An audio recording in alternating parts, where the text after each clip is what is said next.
and Rec Committee to order for February 22nd, 2016. If everybody would stand and rise and face the flag, please.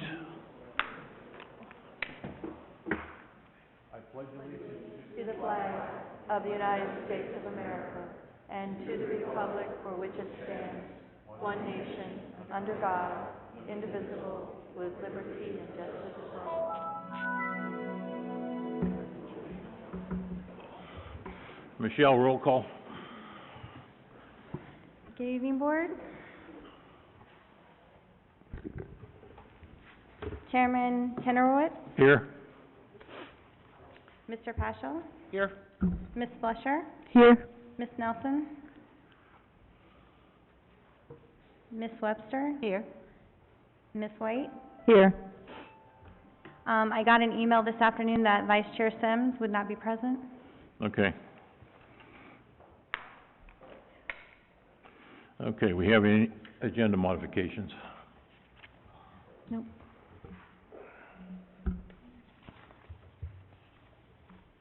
Since none. Approval of minutes from the last meeting of January 25th. I move that we accept the minutes from the last meeting. There was one spot I had a question on. Okay. Go ahead. If I find it. It said I motioned on page 3. I just want to be clear that I did not and would not motion to change this field out back from baseball to whatever. So I'm not sure what that is. Do you see it? I can reference the recording just to verify, to make sure. Yeah, I just, Okay, I'll make note of that and I'll go back and check that. all right, because it wasn't in favor. It was, I'm I sorry. was not in favor of changing that field out back. Okay, okay, Thank you. I have it noted. We have a motion, we have a second. I'll second. We have a motion and a second. All in favor, say aye. Aye. Aye. Okay, it brings us to unfinished business. Item number 8, status of stone crop clearing. Mr. Griffin? Yes, sir. Good evening, all. I've checked with our NRB liaison, Natural Resources Board liaison, and the NRB is opposed to this, so their position would be that those trees do not be cleared down at the Stone Crop Crossing, or Stone Crop Park, excuse me, and should remain as is. So you're saying the one that's laying in the water, we can't do anything with it at all? Correct. Okay. And also the pepper trees, they don't want those taken out? That's right. Okay. Did they give a reason? That would be because we'd have to get a significant amount of equipment down there, and they feel like would just do too much damage to the area. Do you have a question, John?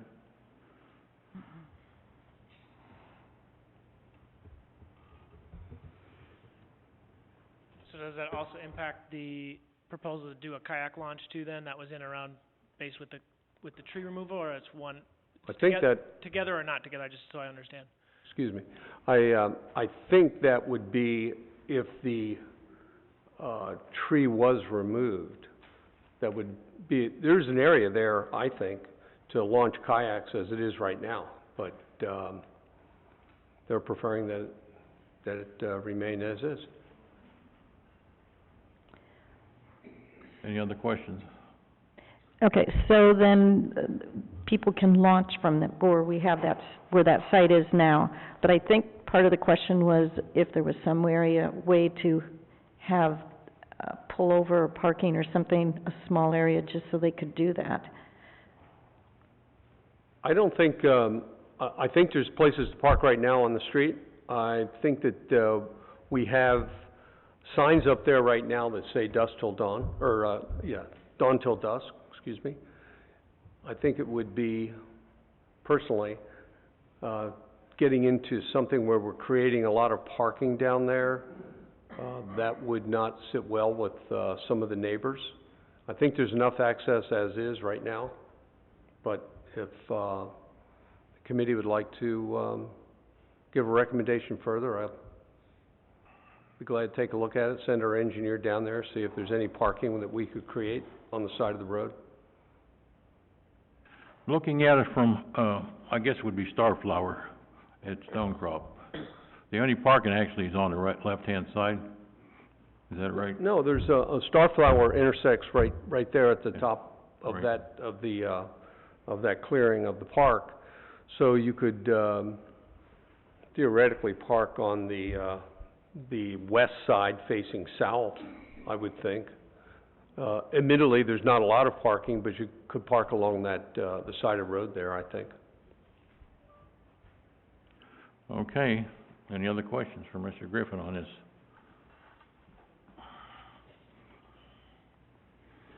All right, moving along to item B, Parks and Recreation Master Plan. Mr. Griffin. At the last meeting, we talked about the possibility, a definite maybe, about getting a Parks and Rec master plan going. Frank Watanabe, our city engineer, did put this together. He's done all this heavy lifting. And I would direct you to the scope of services. That's on about the third page. And that would be kind of where we would direct a vendor in a final report. Frank and I talked about money involved in this. We touched on this lightly at the last meeting. Greg, you weren't here last time, but we talked about this. I was in the $80,000 to $100,000 range. I threw those numbers out. He verifies that. He thinks that's exactly where it will be. More on the high side, actually. So what I'd request from this report, or this master plan draft, would be for y'all to study this, see if there are any additions. I did hear from two of you regarding some additions that you would like. I thought that was incomplete from only two of you. There are some things that touches on pretty much what the two requests I had received that's in the scope of services, so I would think that would be not dispositive of what we need, but certainly an addition. It's kind of covered here. I would ask that the committee review this, see what you think, talk about the numbers involved, and see if you would recommend going forward.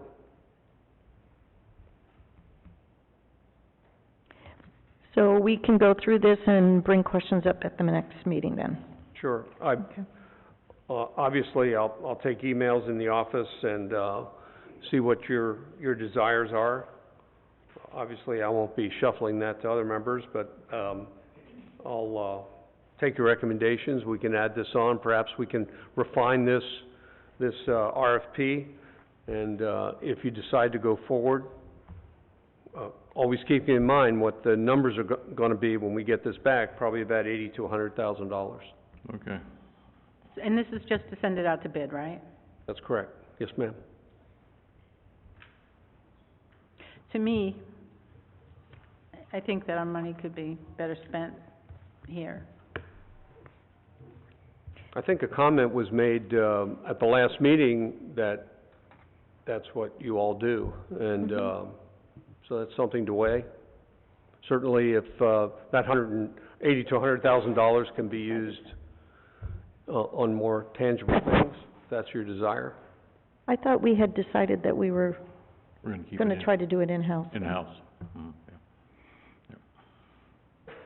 I think that's what we decided last meeting, keep it in-house as opposed to going outside. What Because does you that said mean in-house? that We're we gonna have would- somebody in-house do a master No. plan? No, as far as how much it's gonna cost to do this, or what the master plan's gonna be, as opposed to going to an outside source for them to charge us $100,000 to tell us the same thing that you and Mr. Watanabe's gonna tell us. Yeah. Yeah. I think that's the way we decided, correct? I agree with that. I think that we could use the money here. Then maybe when we're flush with cash, we'll be able to buy a study. So we can go through this, send some more information to you, bring this up at the next meeting and see what we can hash out. But I think we had agreed that we were gonna try to not do that 80 to 100,000. If we could get it done or have it put together here in the city. Is that what you understood? Yes. Mhm. Rosemary? I'm sorry, I didn't understand that. I thought that we originally had planned that, but then we said that we definitely need a master plan for the next 20, We need a 25 years master in plan, case we but- weren't here. But not from an outside source for that kind of money. We wanted to keep it here on recommendation of Mr. Griffin and Mr. Watanabe, yeah, of what they would think after we give them what we thought we needed here as a master plan. Does that hold the same weight as an outside Absolutely not, licensed you know, and contractor? I would say that, I don't have any expertise in developing master plans. I mean, I know about airport master plans, certainly not, a recreational master plan. I'm looking at the minutes and it, there was talk about the master plan and, one bullet calls for me to go forward with a plan. So my assignment, as I understood it, was to bring forward a draft of an RFP for a master plan. That's what I thought also. I thought we decided to I go thought outside. that No. also, but to look at the costs. Yeah. And if it was over, I mean, I think 60,000 was mentioned at one time. I don't think it was 80 to 100,000. You said you weren't sure last time. Just for me, I think that we could spend the money better here, repairing and creating our parks. And then, I don't think that you should be making a master plan, but I think that with the way we put things down as far as the master plan, what we need here as far as the Parks and Rec go, is I think if we put our heads together here, as far as the committee, and work with you and Mr. Watanabe, that we can save that $80,000 to $100,000. Yeah, and put it together, yeah, I really do. I wasn't here, so I apologize, I I'm don't- coming from a different spot, but, Again, I thought that, I'm sorry, go go ahead. ahead. And I'll look at this, but if you look at it from the long scope of what you're trying to accomplish for the city, of doing things on a piecemeal basis, on a small level, yes, you wanna, conserve the money you have, but you also wanna, make sure that what you're doing fits into something that's not going to be wasted, or that, you're gonna come in under a bid of something else that's not, that then makes what the small decision that you make today, you're regretting down the road. And just to take a step back and make sure that, in-house, based on people's experience and limited scope versus getting either some type of other input or some other aspect of somebody whose job it is to guide you and push you and make you look at things that you didn't even know you were missing or considering. I mean, that is an important aspect of, it's not just a 5-year aspect, it's 20 and 30. Right. And that for the development of Sebastian and Indian River, once we get built up and the growth is here in Sebastian, but those funds coming in under new homes, once we're out of that, that's an untapped potential that we can't get back, and that we really need to have a plan of when those funds are gone, did we accomplish the types of things as a city that we really wanted to? So I need to, for me, look over this, but I wouldn't, at this point, be able to vote, say, yes, I'm ready to just do it for the 5 or 6 heads up here. That's not my background, that's not my expertise. I'd like somebody either, if we could look at it again of, yes, putting out the bid, but if we're not gonna do that to that amount, what are some of the other ways that we could get input for people to help us out make a decision? I guess what I'm saying is, I don't think that you should not have a master plan. I just don't think we need a master plan right now. I think we need to take care of some of the parks that we've got and get them up to where they should be. And then with whatever money we have, then do it. I just don't know that today it's necessary to spend that money. I do agree that you need something, a guideline, a master plan would be great. I just think that the parks that we have need some attention. Yeah, I thought Just that, me. I was under the impression that we wanted Joe to come back with a price, because we weren't gonna be on the board eternally, and some of our ideas might Yeah. fall by the wayside, so we asked him to come back with a cost of an outside master plan for the next 20 years. That's what I thought we were gonna do. Yeah, I think that's right. Could I offer something? Mm-hmm. Just to talk about the philosophy of a master plan. I mean, it's really a double-edged sword. Yeah, it costs some money, obviously, we all know that. So that's one side. The other side is, it validates, any project that you want to bring forward. As an example, over at the airport, you could not bring a project forward looking to get, FDOT grants or FAA grants or something like that to partner with the city or the airport on one of those projects unless that project was not depicted in a master plan. So, and the way those things are developed is by the airport director or the committee or the a council person, someone having that kind of vision to bring that idea forward for the whole plan, and then developing that and trying to take a look forward at 20, 30 years. So that once you get to that point, and you can do those projects incrementally and accomplish those things, and once you get to the end of the lines, it's time for another master plan. So it validates what you want to do.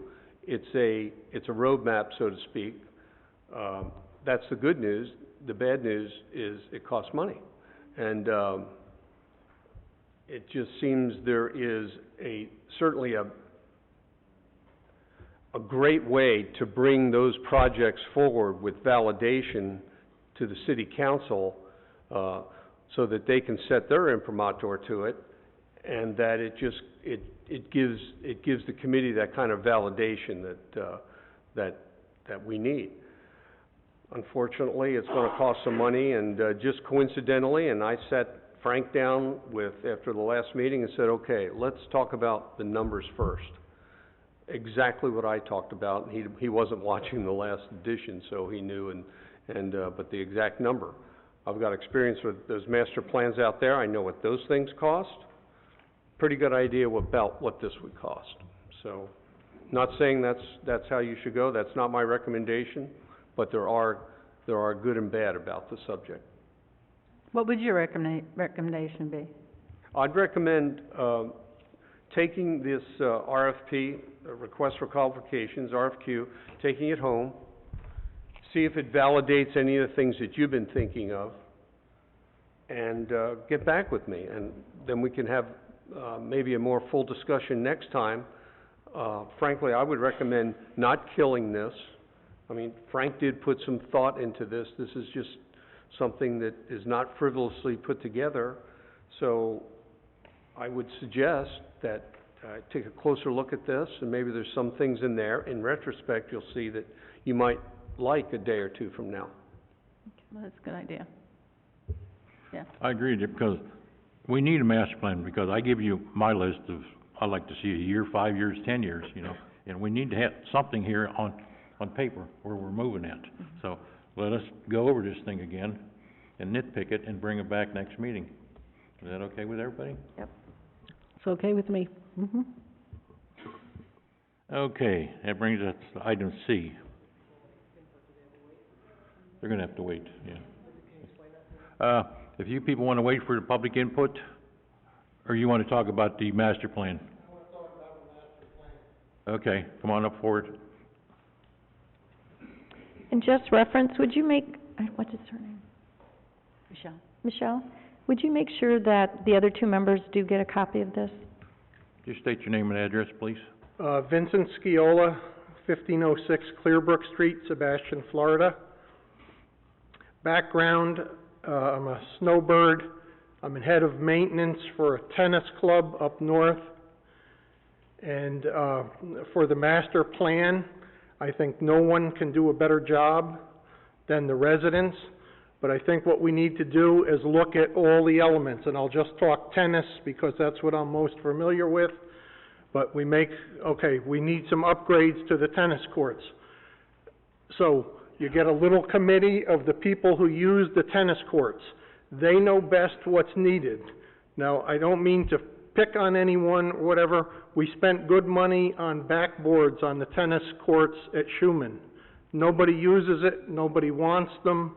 The tennis balls bounce off of them, get in the way, a tripping hazard. That was money that wasn't well spent. We can help you spend the money wisely. There are people here, I know, I see pickleball shirts. I'm sure you could get a little committee from pickleball, and they would tell you what they need. So what I'm saying, for the master plan, you pick out all the elements that you need, and you have little subcommittees that work together and spend the money wisely and provide the true needs of the city. You don't want to go willy-nilly doing things, making changes, and spending money. Once it's spent, it's gone. And if it's not used for the right purposes, we've all lost out. So that's my recommendation on your master plan. And just a little bit more of my background, I'm a registered professional engineer, and I've worked in that capacity till retirement, 40-some years, and I've been a tennis player for 40 years. And I know that we have good input for you if we're only given the chance. And I think if we work in that capacity towards a master plan, the whole city of Sebastian will benefit greatly, and everyone will get what they want, and with the most bang for the buck. Thank you very much. Mr. Skilla? Anybody else on the master plan? Excuse me? I wanted to ask, Someone how do you say- spell, Michelle. how do you spell your last name? I just want to get it proper. Sure. SCIOLA. S-C-I, okay. Thank you. Thank you very much. Anybody else want to speak on the master plan? Okay. Can I give one more comment? One of the things about a master plan, I'm not speaking in favor, certainly up to the committee, but it's always bad when you don't know what you don't know. We don't know what somebody would come up with in a master plan that we have never thought of. Now, something like more tennis courts or better tennis courts and things like that, that's kind of a given, but there might be something else out there that somebody has the foresight to see 10, 20 years down the road. So, I'm not advocating the plan, but let's just take another look at it, if you would, please, and maybe we can discuss it further. Okay. Okay, we're up to item C, update on the pickleball courts and the baseball field. Mr. Griffin. I want to make a visual presentation here, and I just want to make sure that we've got all this turned on. Not yet. I think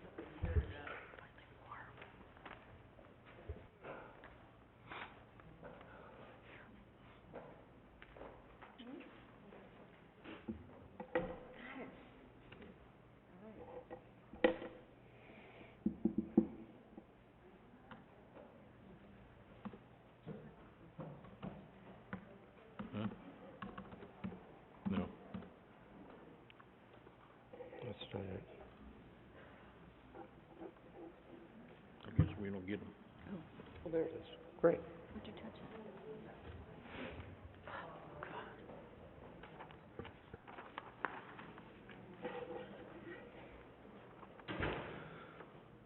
Okay, at the last meeting, we talked about pickleball, and I had said that I wanted to develop a plan where we would have some dedicated pickleball courts that this subject has bubbled to the surface here for about the last year, and I think perhaps it might be time to move forward with a definite plan. As you know, we have pickleball courts over at Schumann, but they're part of the tennis facility. The lines are over the tennis lines and things like that. So I talked about pickleball courts over in the back of Friendship Park here in back of the tennis facility, and Michelle, to her credit, worked up this depiction on the, and I hope this is too tough to see here. It's in color. It might be a little bit tough to see, but I'll go over this with my pen. My concept was to, first and foremost, have a walking path. So the basic perimeter of the facility would have a walking path. Probably not too big, but maybe a 3 or 4 foot walking path. And then there would be 8 pickleball courts right here. And those are in blue, and they're probably hard to see on that monitor, but there would be basically the size of 2 tennis courts which would convert to 4 pickleball courts. Over here would be, handball courts, and about a year and a half or 2 years ago, I believe there was a presentation to, Parks and Rec from a gentleman who, wanted to see these handball courts. Am I not correct there? Or the And, Randy I have, I've depicted 4 here, but certainly, you know, all of this is a definite maybe, just a concept. And then, a junior soccer field. Now, if we did that, obviously we'd be getting rid of that baseball diamond, and the idea for that would be, since we would want to keep a baseball field, would be over in the Filbert Park area. No, This let's would look be it up. daylight only, and we have, it fits very nicely, a baseball diamond, construct restrooms, and construct parking. Filbert Park is fit for Parks and Recreation, so, it would be a good fit, I believe.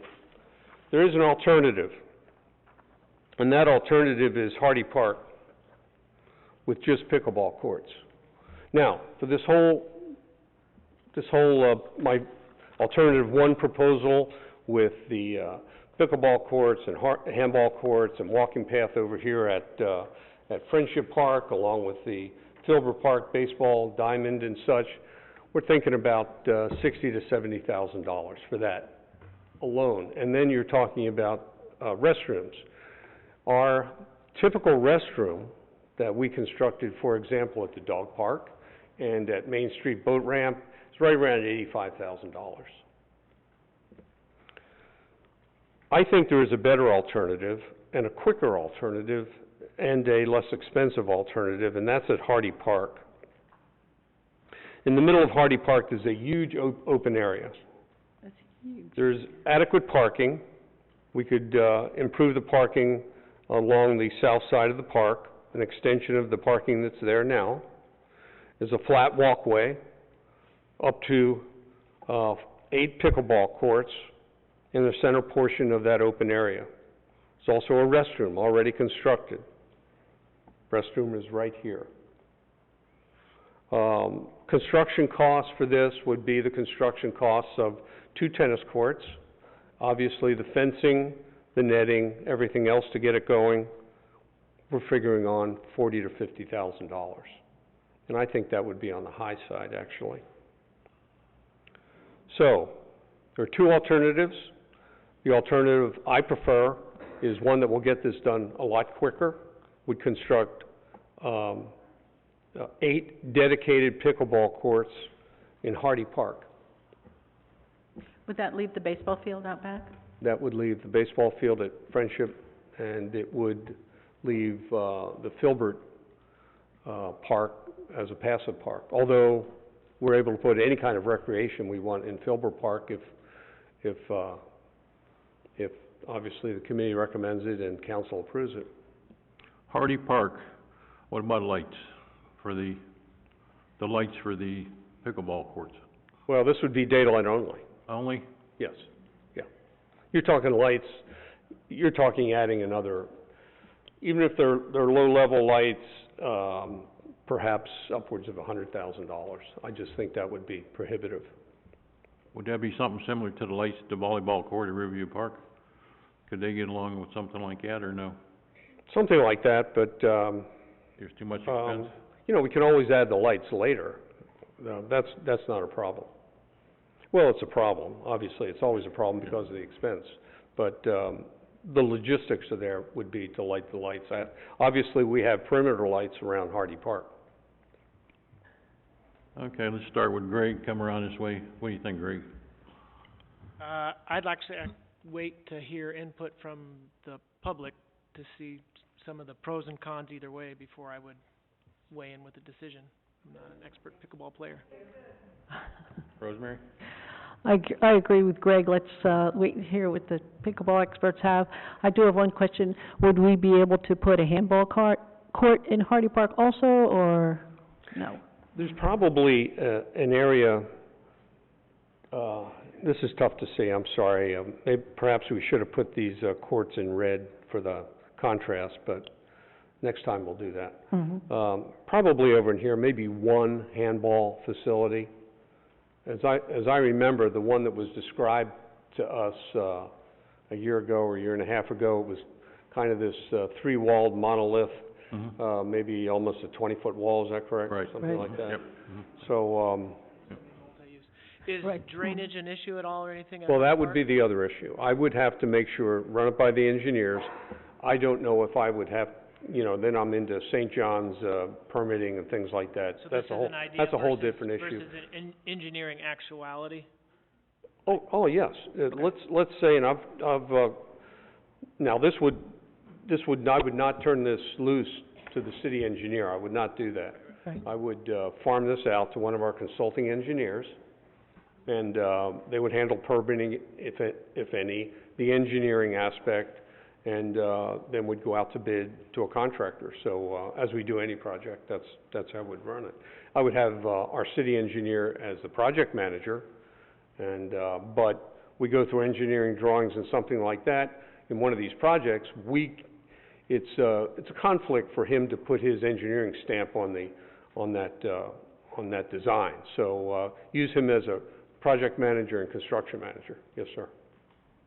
The other thing to consider, and just as an aside, should have mentioned this, I've had about 20 to 25 emails from, pickleball enthusiasts, wanting to bring this forward ever since the last meeting when we had this discussion. So, it seems like the interest is there. Okay, I'm in agreement with Rosemary and Greg. I'd like to see what the people are gonna talk about first before we make a decision here. I have a question for Joanne. If there's a baseball field over at Filbert, we're not looking at lights. So quite frankly, I think that's useless, because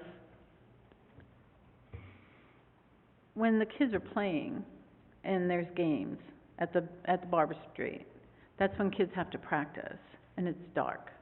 So, summertime it would be okay, but fall and, when it's dark, it's useless So you're, for Little League. okay. So thinking maybe if we do put a field somewhere, we should look at doing lights and probably a restroom eventually on that, just so it's more use, having more use. I mean, you're the baseball person, that's why I'm wondering, is it gonna get used enough if there's not any lights there, or, I don't know, I can't read the future. well, I'm just, but the one that's back here now, does That's what it, how long does but I it? also hear that it's not in very good shape, so I haven't been out there, but I hear it's not well maintained and, And I think that was and one of I our, think that maybe it's used more than we think it is, but I don't know that. do we have people signed up to use that, or is it just kind of, It's I thought it kind was of just a one that free-for-all, went- in a good sense. I Yeah. mean, it's open to use that.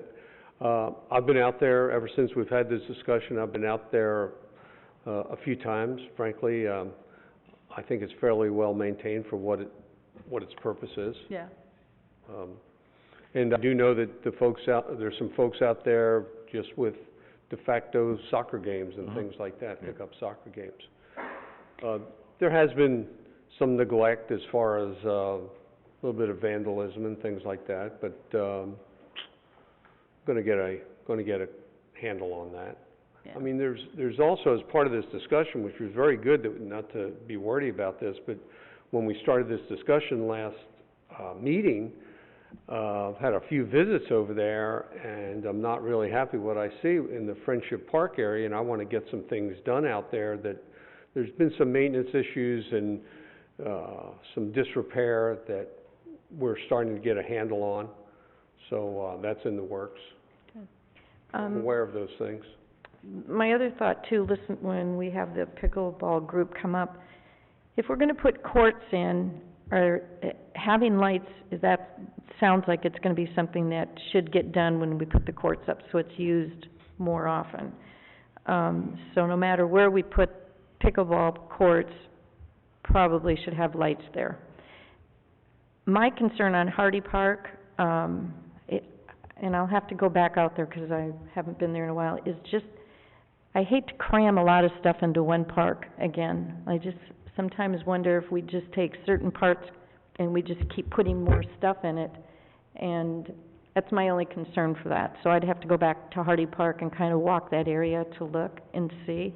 And if there is gonna be courts there, should there be lights? So so I'd like to hear some input from other folks. There's one thing to consider about the lights. You can certainly make those lights directional, so they won't upset neighbors. So, the issue there is the money, obviously. And also on timers, I think that was the other Right. thing is using. With that, you don't need lights like you have at the baseball field, do you? Correct, that's right, yes, ma'am. Do you need lights like that? No, You ma'am. don't? No, ma'am, No. no, Good. absolutely not, Good then. no. Okay, before we open up to the public, Well, you didn't, I'm pretty ignorant to the fact about pickleball. Okay. she needs. Oh, I'm sorry. No, I agree. Well, I think, Uh, I wanna thank Mr. Griffin for finding another alternative, because I think, for me, taking away something from kids. If anybody out here who knows about the pickleball, like I said, I'm not very up on this at all. I've only seen it done once. If anybody who's gonna get up and talk, and please bring up the maintenance as far as the pickleball courts go, so we can learn on that too, okay? So we'll open it up to the public right now, whoever wants to step forward. Pickleball. Anything about the pickleball?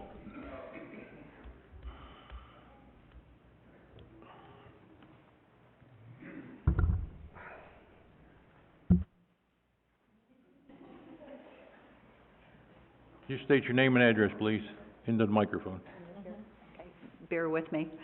My name is Mary Colosino. I live at 9612 Riverside Drive, 102 Sebastian. I am the coordinator for Vero Beach Pickleball. There are some things that I definitely want to bring to your attention, since you are seriously considering putting pickleball courts in. Last year, we had our tennis courts converted to 6 pickleball courts. At that time, we only had 60 people, 60 pickleball players playing.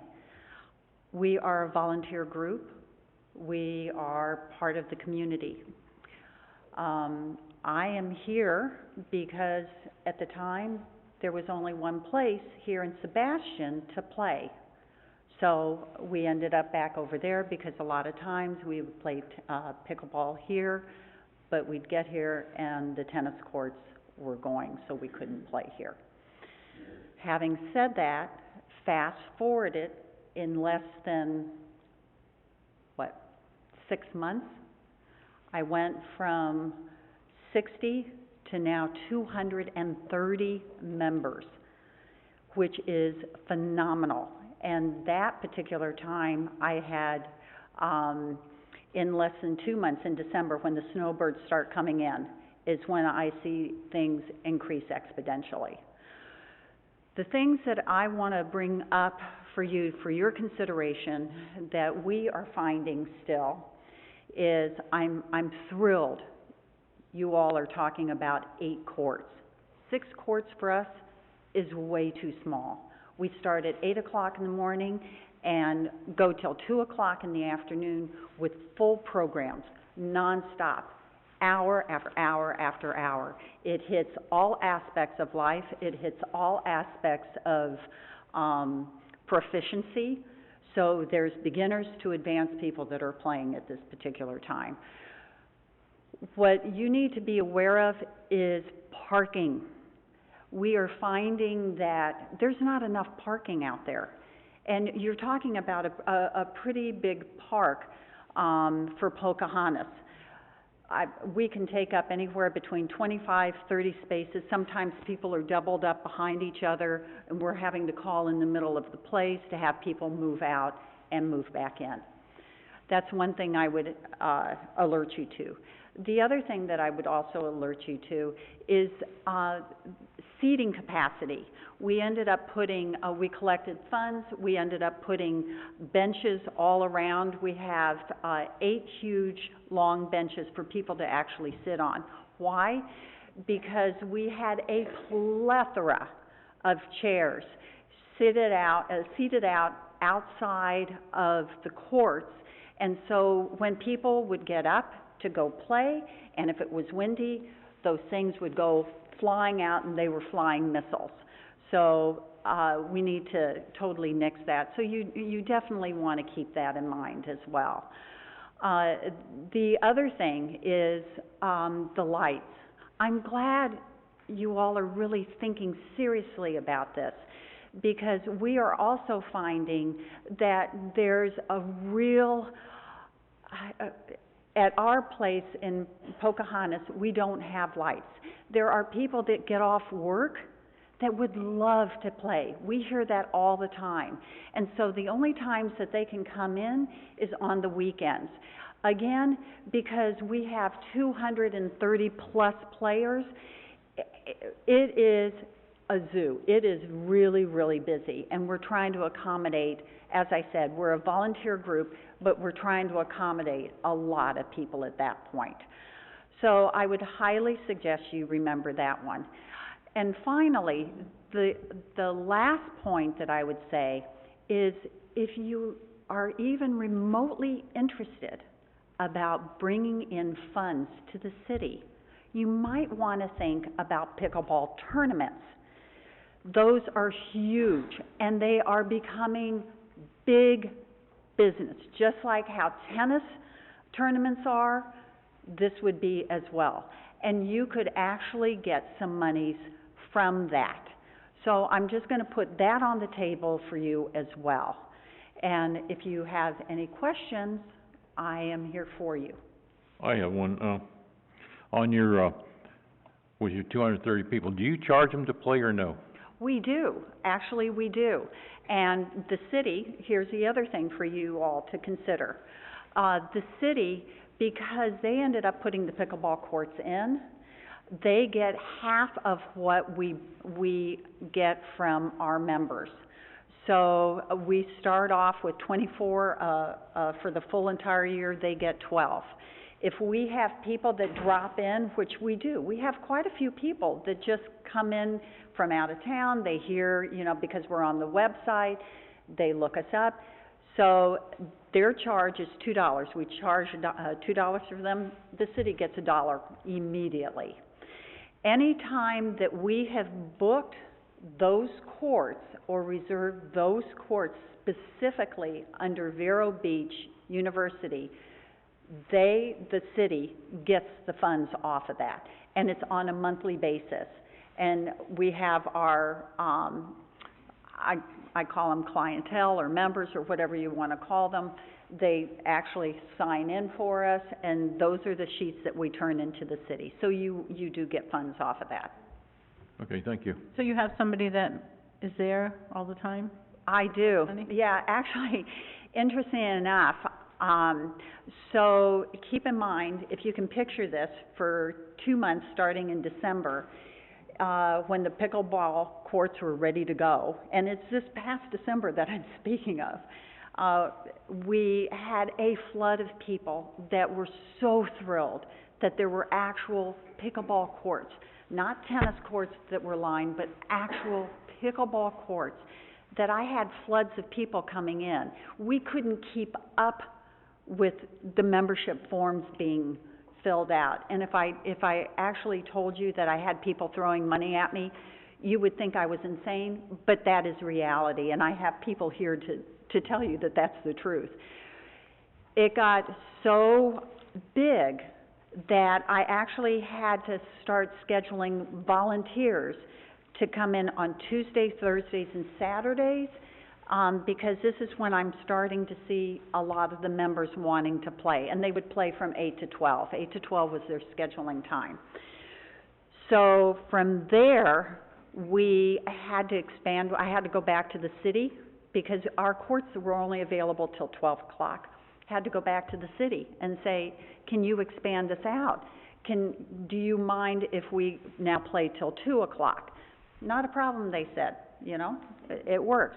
So we started expanding out on Mondays, and then Wednesdays, and then Fridays, all the way out to 2 o'clock. And I can guarantee you, at any point in time, when you go back out there at any of those days, you will see those courts are packed. They're packed. And so the only thing I can caution you on is think in the future, because what I'm facing is the last 2 months or 3 months. Think future. Pickleball is a game that is forward-thinking. We now have kids coming in from schools that are participating. We have youth from all different ages that are participating. So it's not just generational. It's cross-generation. And so I would encourage all of you to really think forward on this. Question for you. So if I understand it, so you have member days or club days, so on the day, there's days that the club doesn't have, like? Sunday, and I have to tell you, Sunday. No, I'm just trying to, so, because I thought you said like Monday, Wednesday. No, we started on Tuesday, Thursdays, and Saturdays. Now you're Monday through Saturday. And now we're Monday through Saturday, because we're just And so then incredibly outside of that busy. club time, then people come, I'm just trying to, from a regulation standpoint, Mm-hmm. if you have that much volume and that, you know, many people coming in and signing up and playing, and then outside of the membership or the club, what is the volume like and how is that regulated? That's more my question, is Okay. it just kind of like a first come, first serve? What's court etiquette? Are you allowed to play 2 games and then you get off if you've got that many people in queue? Can you give me some Okay. guidance about that? So you're not specifically talking about the members, you're talking outside of that. Okay, so I'll give you an example. So Sunday, I happened to go down to see what the courts were like on Sunday. I get there at 9 o'clock, every one of those courts are busy. So the etiquette is basically this. You get in, you have your paddles, you put them down. You put them down on the ground. You get 4 on a stack, because that's how many people are on a court, and you line up your pickleball rackets or paddles all the way across. So as soon as one comes off, the next group goes on, and it just rotates. It keeps rotating like that. And so it's considered pickleball etiquette to do that. You can go to Oregon, or you can go to California, you can go to any, they basically have that type of system. Does that answer? Okay. Okay. And how long does a pickleball game last, It varies. generally? So if you have beginners, you're talking about maybe 30 minutes, maybe 40, because they're still trying to figure out the scoring and all this other good stuff. More advanced, obviously, it's much quicker.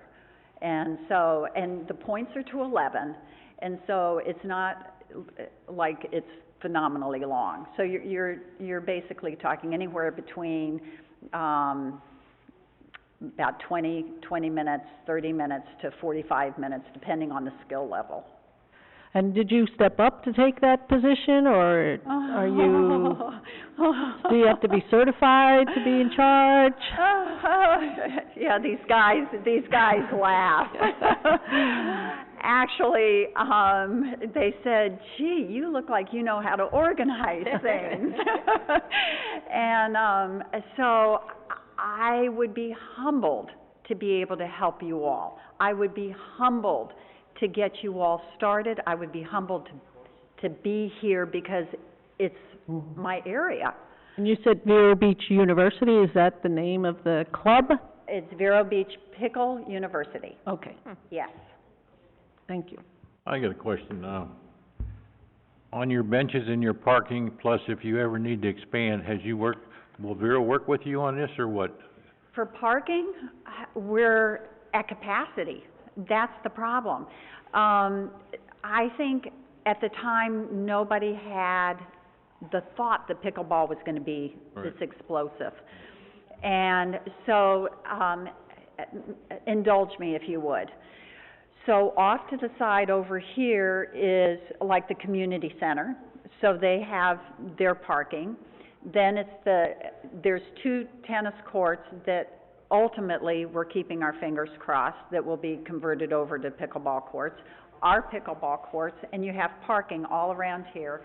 And then you have the Chamber of Commerce, and they have 4 or 5 parking spots along here. They also have, what is it, bocce ball, what do you call it? Shuffleboard. Shuffleboard, thank you. They also have shuffleboard off to the side. So that's going on as well, but it's really congested. It is so congested, I cannot even begin to tell you. So if you take a look at something, make sure that you really have the scope of what it's going to entail. Okay.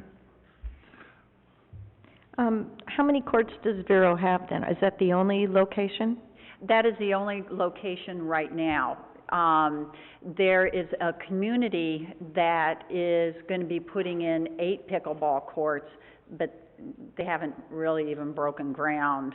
Like a gated community, is that what you're saying? It's a gated community, but they, you know, they're saying that they want to have tournaments and things like that, you know. And then have you talked to our group here in Sebastian? Because we've had a couple presentations with people here locally that are interested. Have you talked to them? Actually, funny you should mention that. I am here representing Karen Palin. She had a death in her family, and she asked us to come and speak for her. So bear with me. She's a fabulous ambassador for pickleball, and she does a much better job than I do. So I just want to tell you that if she could be here, she definitely would be in a heartbeat. So how long in Vero have you been doing the pickleball? I mean, when has it actually started as a group and you? So it started last year, and we had to draw chalk lines and get portable nets, and I can't tell you how happy I am that we're not having to do that anymore, because that was pretty amazing, and we had to do it off of the tennis courts. So when the city came by and said, listen, Ken Roberts was the spearhead for all that. He worked diligent, just as Karen has worked diligently with you, to get the 6 pickleball courts in.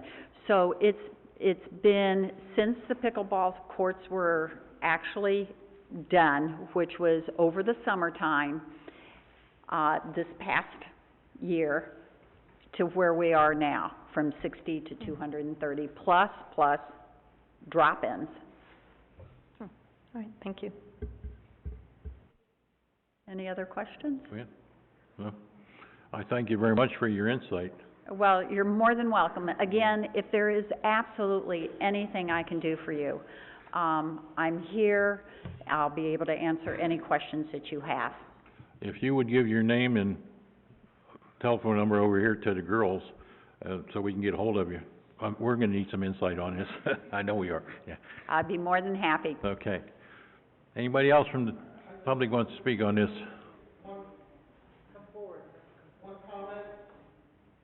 You gotta come forward. Hey, Joe, do you think we'll have ample parking over there at Hardy Park, listening to that?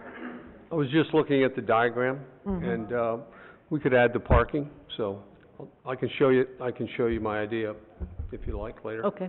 Is there any chance anybody would look at the multi-purpose field behind, the baseball fields on Barber? It's lit. I don't see them playing soccer there a lot, practicing soccer. It's Yes, sir. huge. Okay, Sorry. I am not at all opposed to pickleball. God bless them. I hope they get, all the facilities that they want. I just want to say that pickleball and tennis do not mix on the same court, and I want to make that clear to the committee. The net height is different. The pickleball guys pull the net down, puts extra stress on the post. It pulls the post in, does damage to the courts, doesn't work. And the other consideration for pickleball is it needs to be, just think about noise.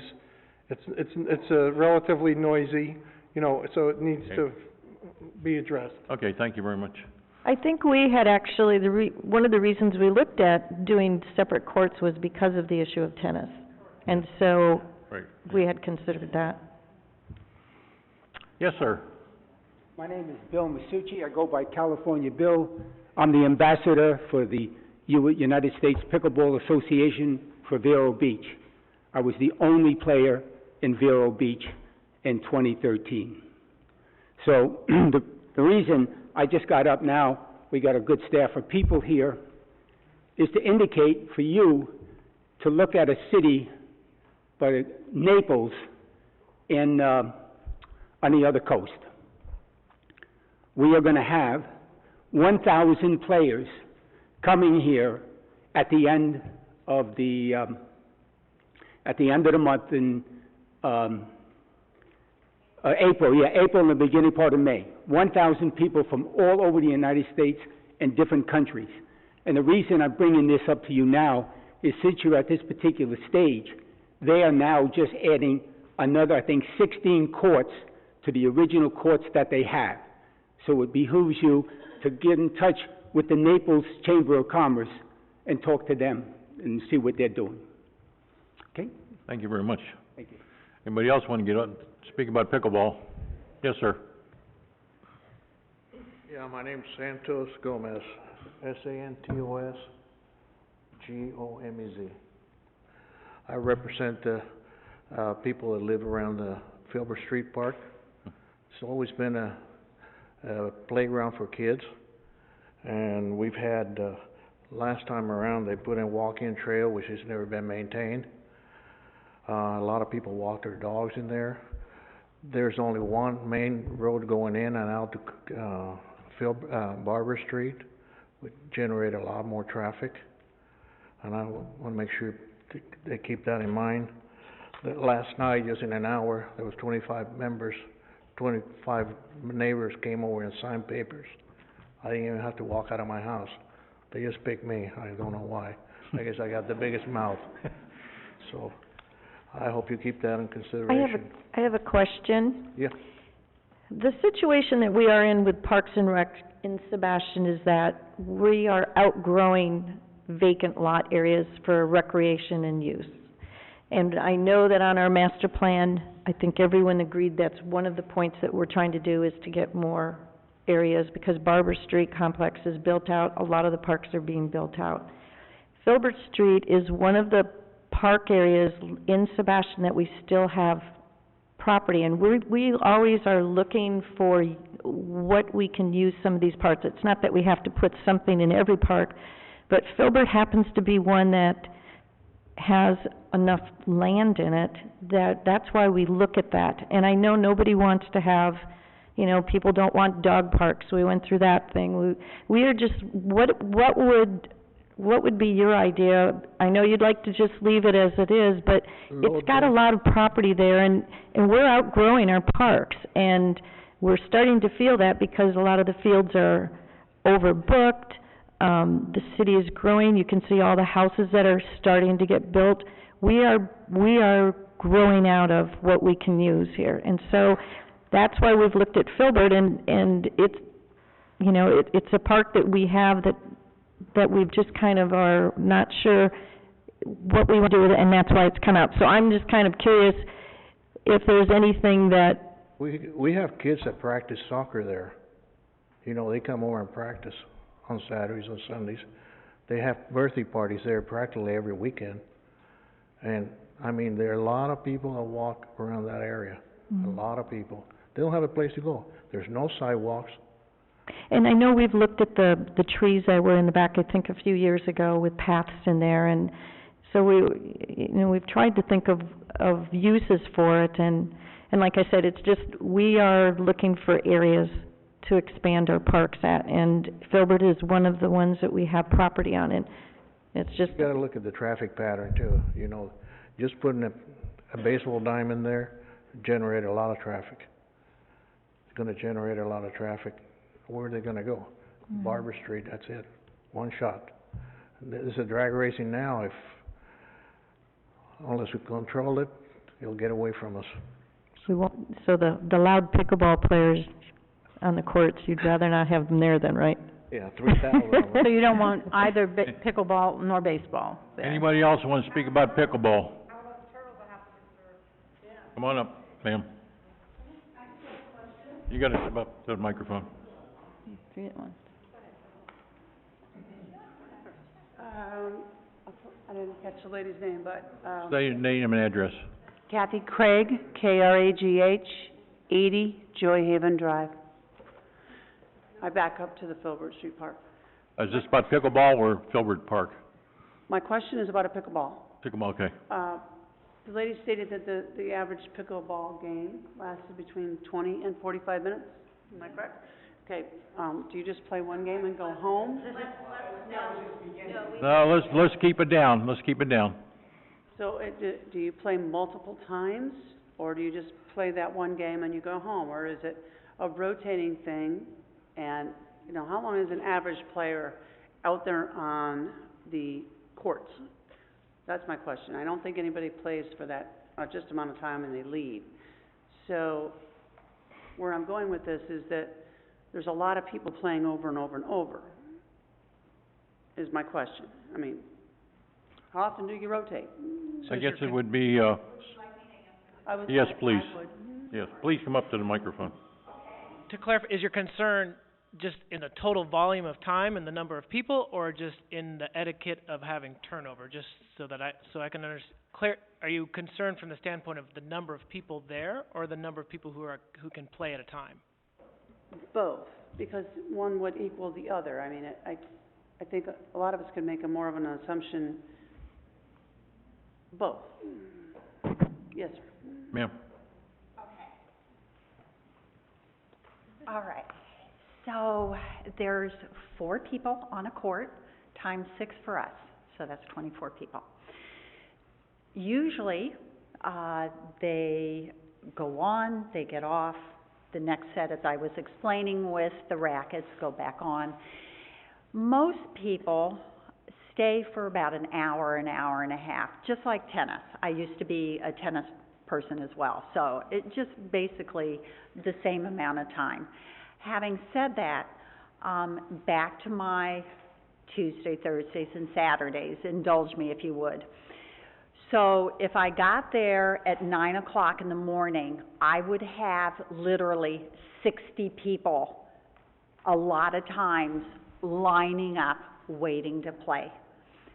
Everybody's pretty good about waiting their turn, and this goes on. And as the day continues, people leave, and it's a wave. People leave, people come on. People leave, they come on. If you talk to any of the pickleball players that are more advanced, they know to come around 10 o'clock, because that's when usually the other people start waning off. So to answer her question, you're basically looking at about an hour and a half.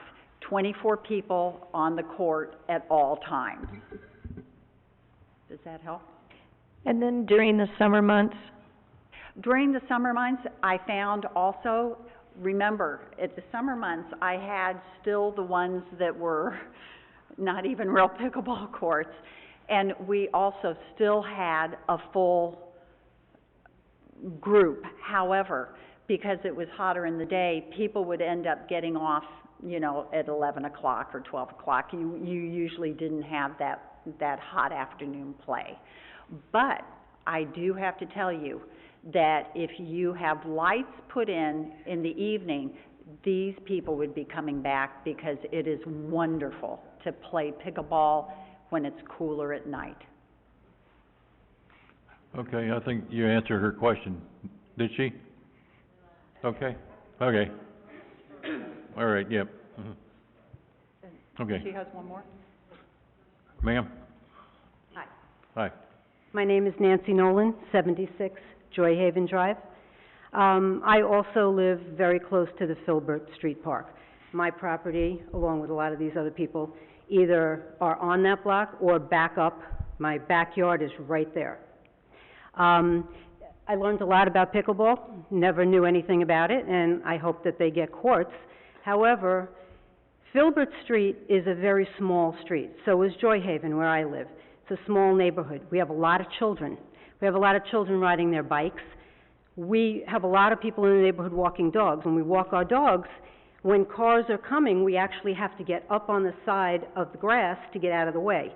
Now you add all of these cars coming into the neighborhood, And as someone said, there's only basically one way in and one way out. It's a very, my thought process about the, Barber Street Park with all those lights and all those, there are soccer fields back there. I always see a lot of people out front. I don't see anybody in the back. That would be a perfect location. I don't know anything about the Friendship Park or the other one that you were talking about. We're here to talk about the Filbert Park. Something else that I don't know if you're aware of, we have a lot of tortoises in our neighborhood. They are all over that park.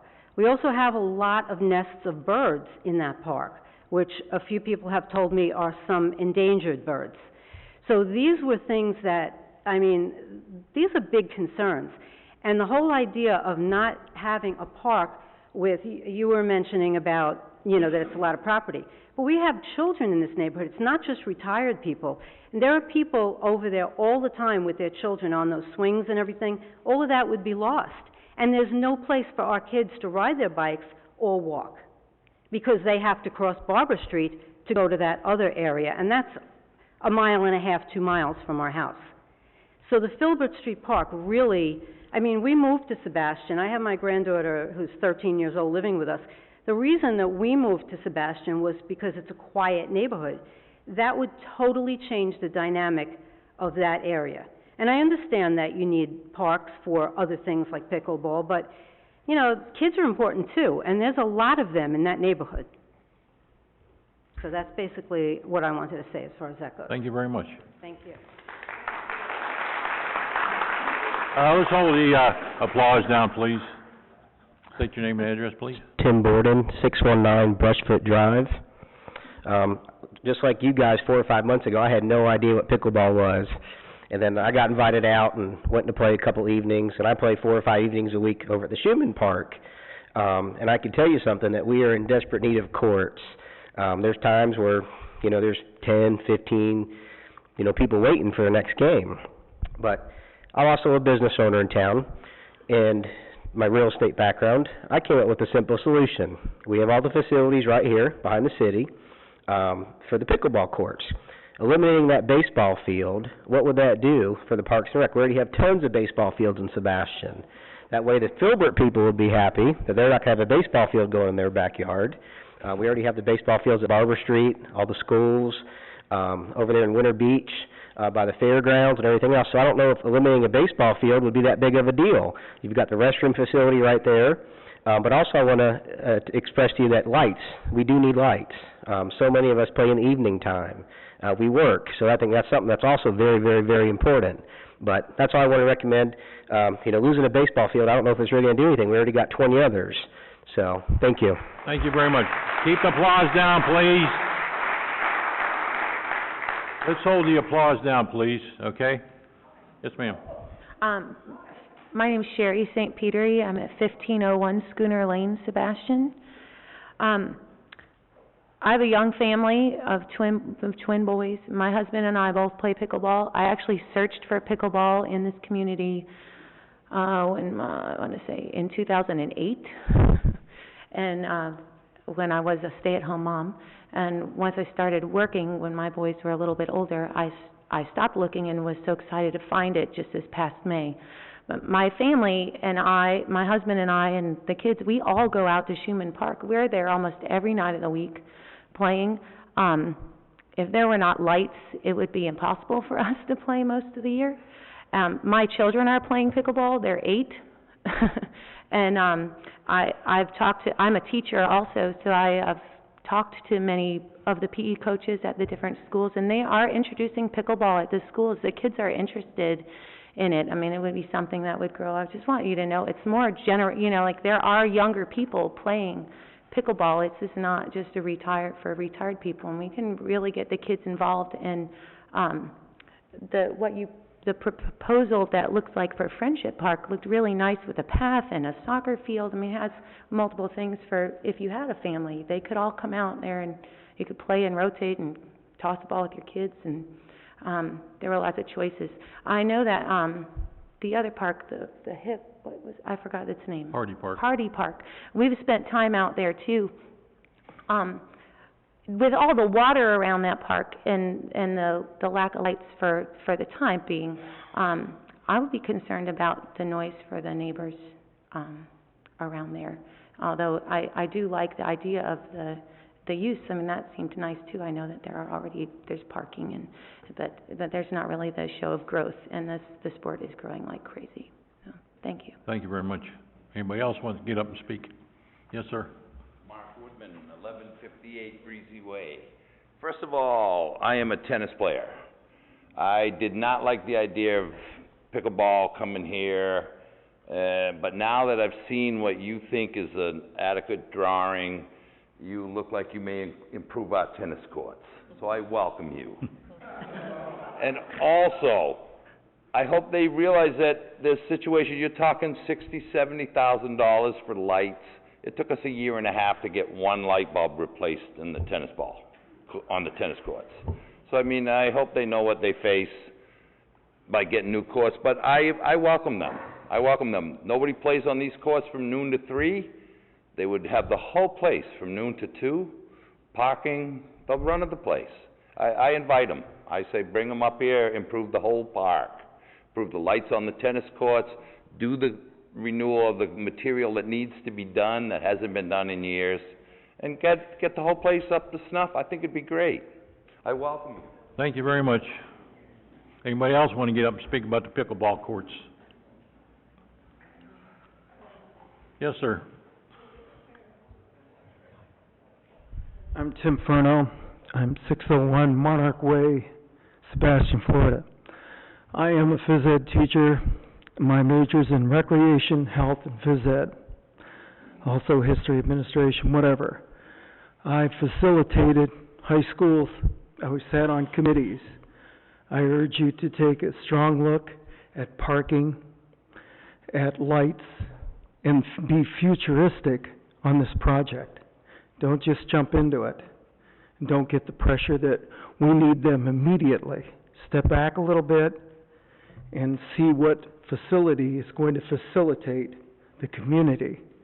As I look around, I haven't played pickleball that much. I like it. But if it does expand, for example, Vero Beach, Naples, etc., I would look at this facility right here. Adequate parking, it's centralized, and it's by your town, just in case a tournament ever occurs.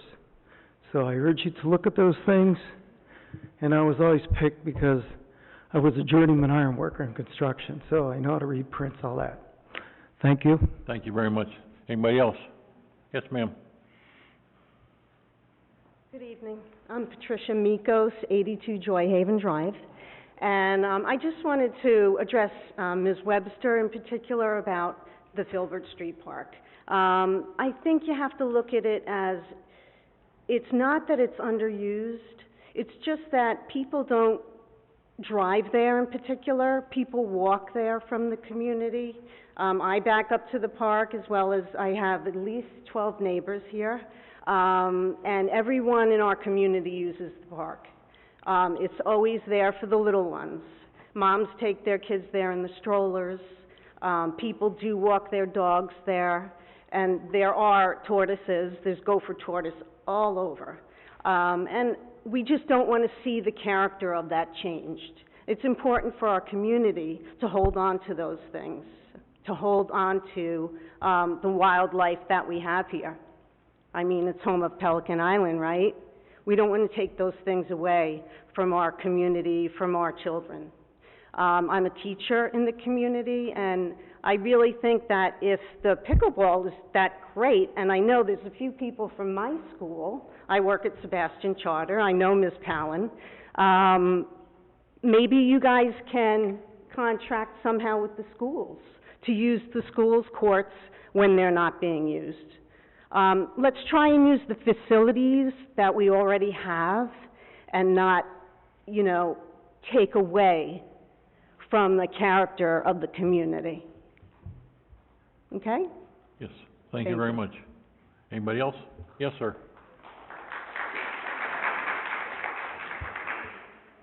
Yes, my name's Frank Murphy, 66 Joy Haven Drive, Sebastian. I just, I'm against the the whole idea of a complex in that park, okay? First place, we have so many facilities right now, the 3 facilities that you have, I think with the Freedom Park, it looks absolutely excellent to put the pickleballs there. You can't have baseball, football, soccer, pickleball all in one area, okay? So if you had to take that baseball park out of Freedom Park and put it over on someplace else over on Main Street or wherever, we have the rather than come into Filbert, have to put bathrooms in, okay? Can't put lights there. If you're gonna, you talked about the master plan. If you're gonna do a master plan, do it for the future. That Freedom Park, if you put them in with room to expand this pickleball, which is growing, if you've ever been out to the villages, it's like crazy. You have to wait 2 hours to get on a court. Okay? It's a thing of the future. If you're gonna put them in where you can expand on in the future, and right now it looks like it may be a moneymaker for the Parks Department and for the city. Tournaments coming in, Filbert Park is way too small for any of that. The parking is way too small, and it's a family park. It's a family area. And to have nature still in the area it helps the area, okay? That's all I have to say. Thank you. Thank you very much. Let's keep the applause down, please. Hi, my name is Karen Coluccio, 76 Joy Haven Drive. I back to the Filbert Street Park. I have 2 things that I want to talk about. I come here every Wednesday night to the Behind the Boys and Girls Club, and there's a hip-hop dance thing that's offered for free for all the children in Sebastian. It would be wonderful for them to have that pickleball thing. There's so much space that is dark and gloomy, and I mean, it would open it up. They would have a lot that they can do there. The bathrooms from the tennis courts are open all the time until the tennis people leave. There's somebody that works the window there. So it would make sense with the bathrooms and everything. As far as the Filbert Street Park, having a baseball field or anything else put there, we have disabled children, we have dogs. I mean, nobody's mentioning about the disabled children. There are parks on Barber Street and all over this community that a lot of children go. We need a few of these smaller parks in the community that the kids that don't like the noise. It's not just about the older people, and I'm all about the older people too, but there's disabled children that don't like a lot of noise, and they need a place that they can go. Everything's busy. Riverview Park is always busy. Barber Street Park is always busy. So we got to think about the disabled children too. Thank you. Thank you very much. Anybody else?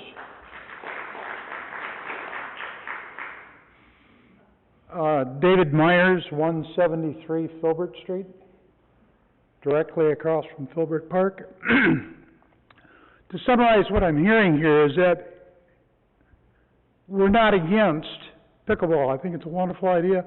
I think we need it. It's a sign of the future. You gotta have it. I think you need to do it. Filbert's not the place to do it. That is a family park. I sit there all day long watching mothers with little kids, bringing them to the swing set there. That's the only place they got to come. You take that away with a great big facility there, whether it be pickleball or a baseball diamond, all that traffic, nobody's done a traffic study, have you? Nobody's sat there. None of you have gone there to sit for a day and watch who comes and use that park. That's got to be part of your master plan and everything. Bill's done a beautiful job of laying out other facilities like you got right here. You've got parking, you can put lights in there, it's not going to disturb anybody. You've got the bathroom facility, but it's not being maintained. Spend the money, the $600,000 to $1 million that you're thinking about spending, taking care of the facilities here, and make this a usable park, not Filbert. Let it be a family park, so those mothers can take their kids there. That's who's using it. I see it every day, all day long, because I'm retired. Every day is Saturday for me. Thank you very much, yeah. Anybody else?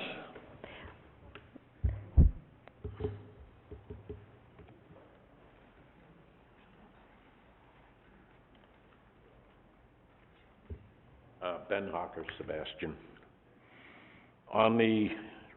Reason I moved here to Sebastian 9 years ago was I found a quiet, quaint town I found a little community area that's almost like a cul-de-sac.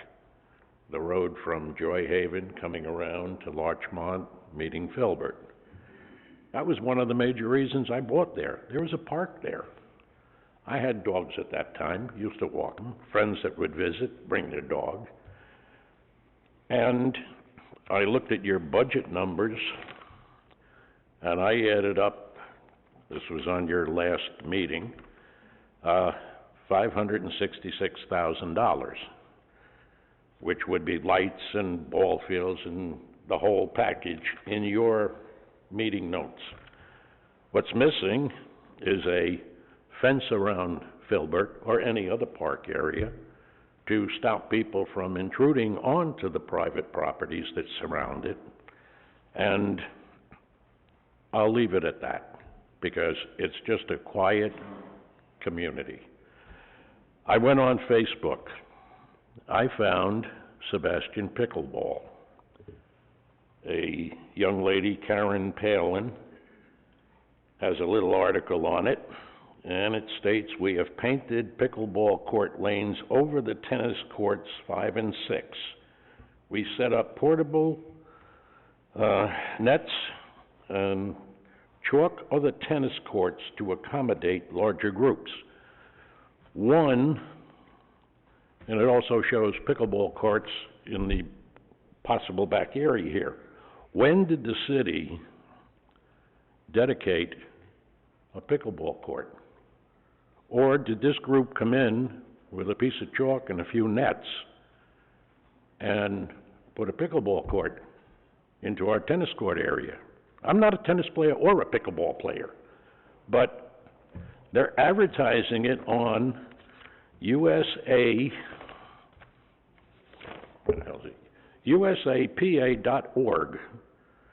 And when you go on the pickleball list of the whole country, you will find on there Schumann Drive Park listed in Sebastian with phone numbers for these people to call.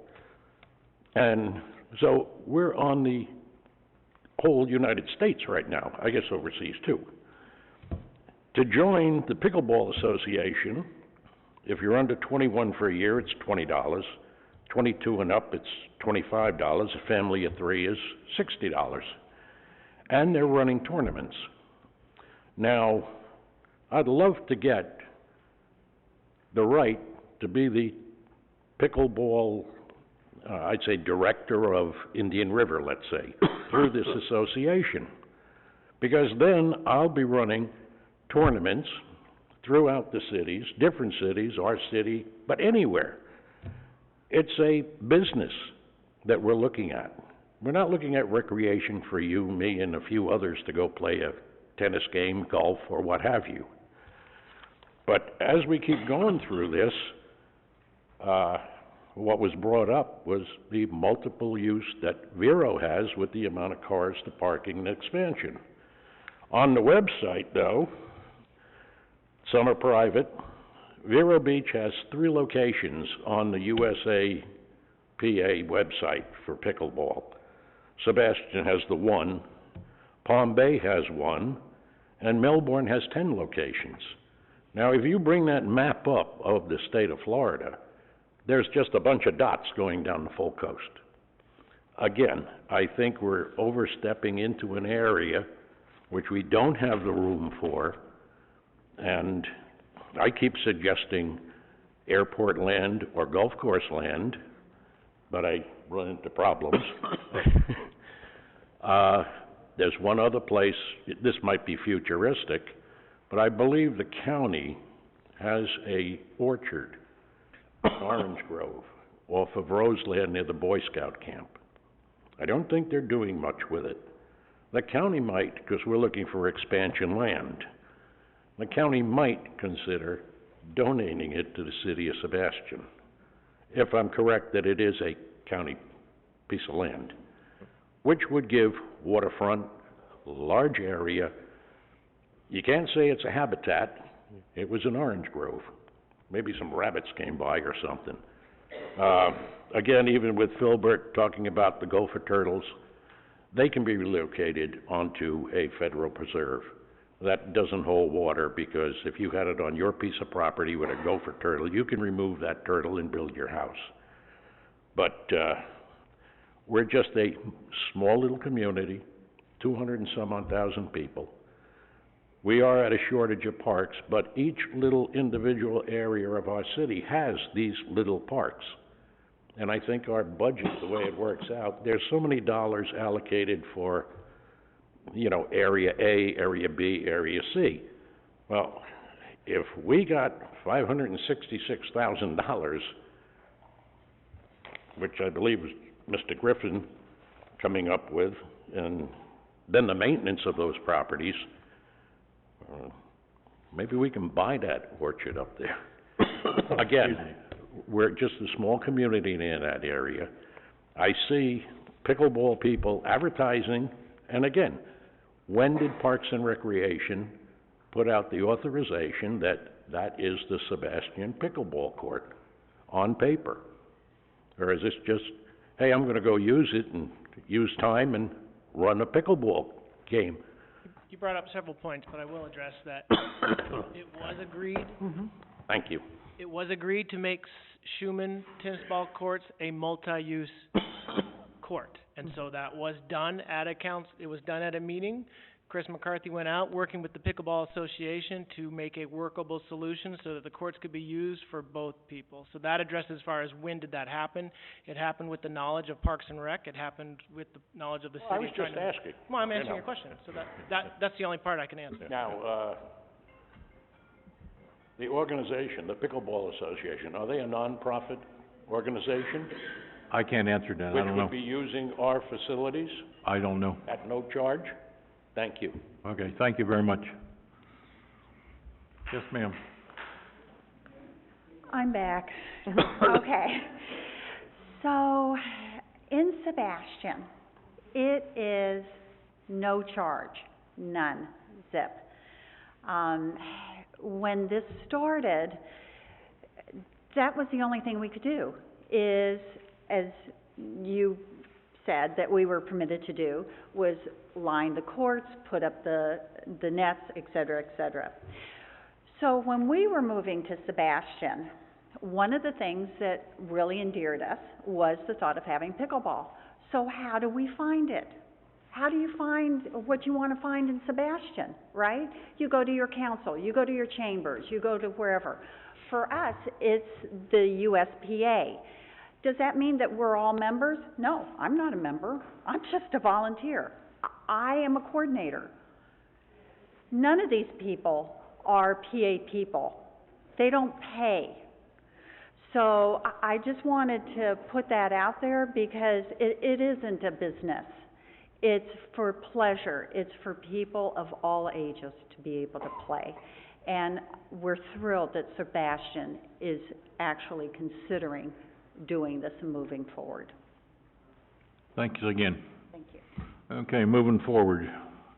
We're up to public input. Anybody from the public talk about anything at all? Yes, sir.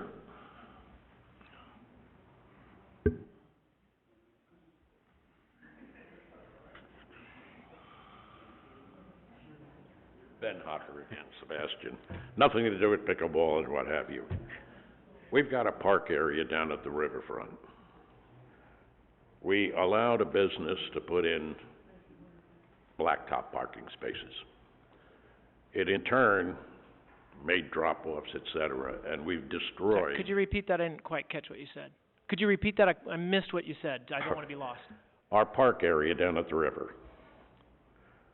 In back of a shopping mall, there, between the water park and that, we now have a blacktop parking lot. And when people are driving off of this blacktop parking lot, they're driving into the dirt and the mud and what have you. It's turned into one disaster, as I guess Mr. Griffin knows. There's other problems too, up in the front area, and we've even contracted, because we're having personnel shortages, a private contractor to take care of our parks along the river, which is great, with one problem. every time we run a function in that park, the tents or the little pop-up pavilion things show up, and the person that has that takes their car, drives up out of the parking spot, up onto the grass area in back of their little booth, and then they're gone after a Sunday. Well, our city has to go back, and I guess now it's being maintained by a private company, but they're out there filling in ruts, etc. There's little pavilions down at the end. There's parking spaces, but the people come down there to run a birthday party or something, and there's 5 or 6 cars parked directly at the pavilions onto the park grass area. It's just worsening. I don't know how it's enforceable. I don't think we really have an ordinance that says if you rent the park, you can park anywhere you want on the grass, and we've got 2 parking spaces and parking on the side streets. I don't think we need them parking in the actual park itself where the walkway is and the pavilions. And since we're putting that kayak launch in, people are driving their cars in there, and I didn't have a camera, but those 2 little benches that are near the water, there were 2 cars parked at each bench and the people sitting there having a picnic. Nobody does anything about this, and all it does is create ruts, etc. Maybe signs, maybe something. I really don't know, but it's starting to get a little out of hand. And only in 9 years I see it in the past 2 dropping rapidly. Thank you. Thanks, man.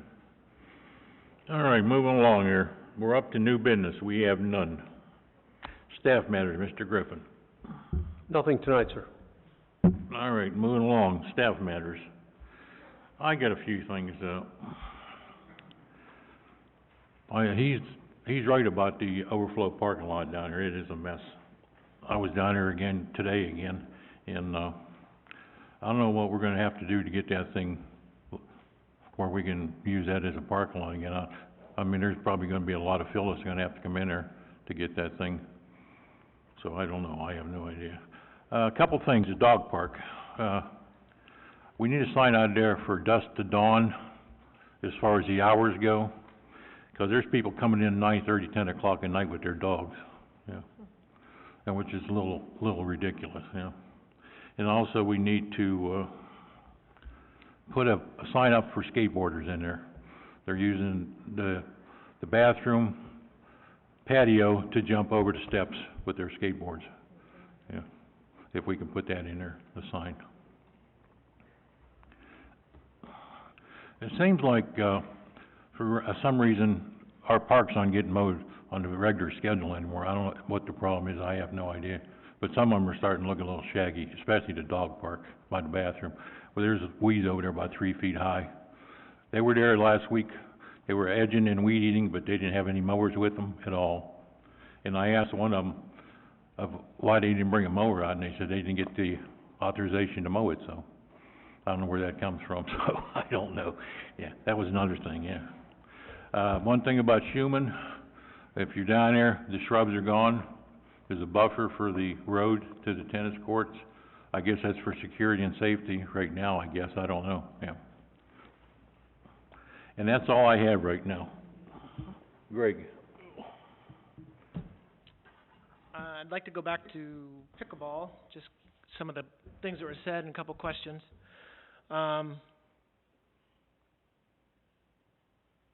From what I heard and my input on what I think at this point is that volume and people and the turnaround and the number of people coming in would be a major impact to the area. I believe Filbert is too small for that type of overall volume coming in and out of there. Hardy Park.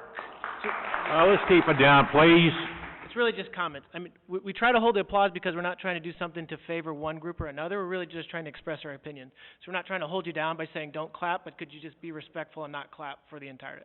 That's the reasoning behind it. You should know the reasoning behind it. On Hardy Park, what would be the overall...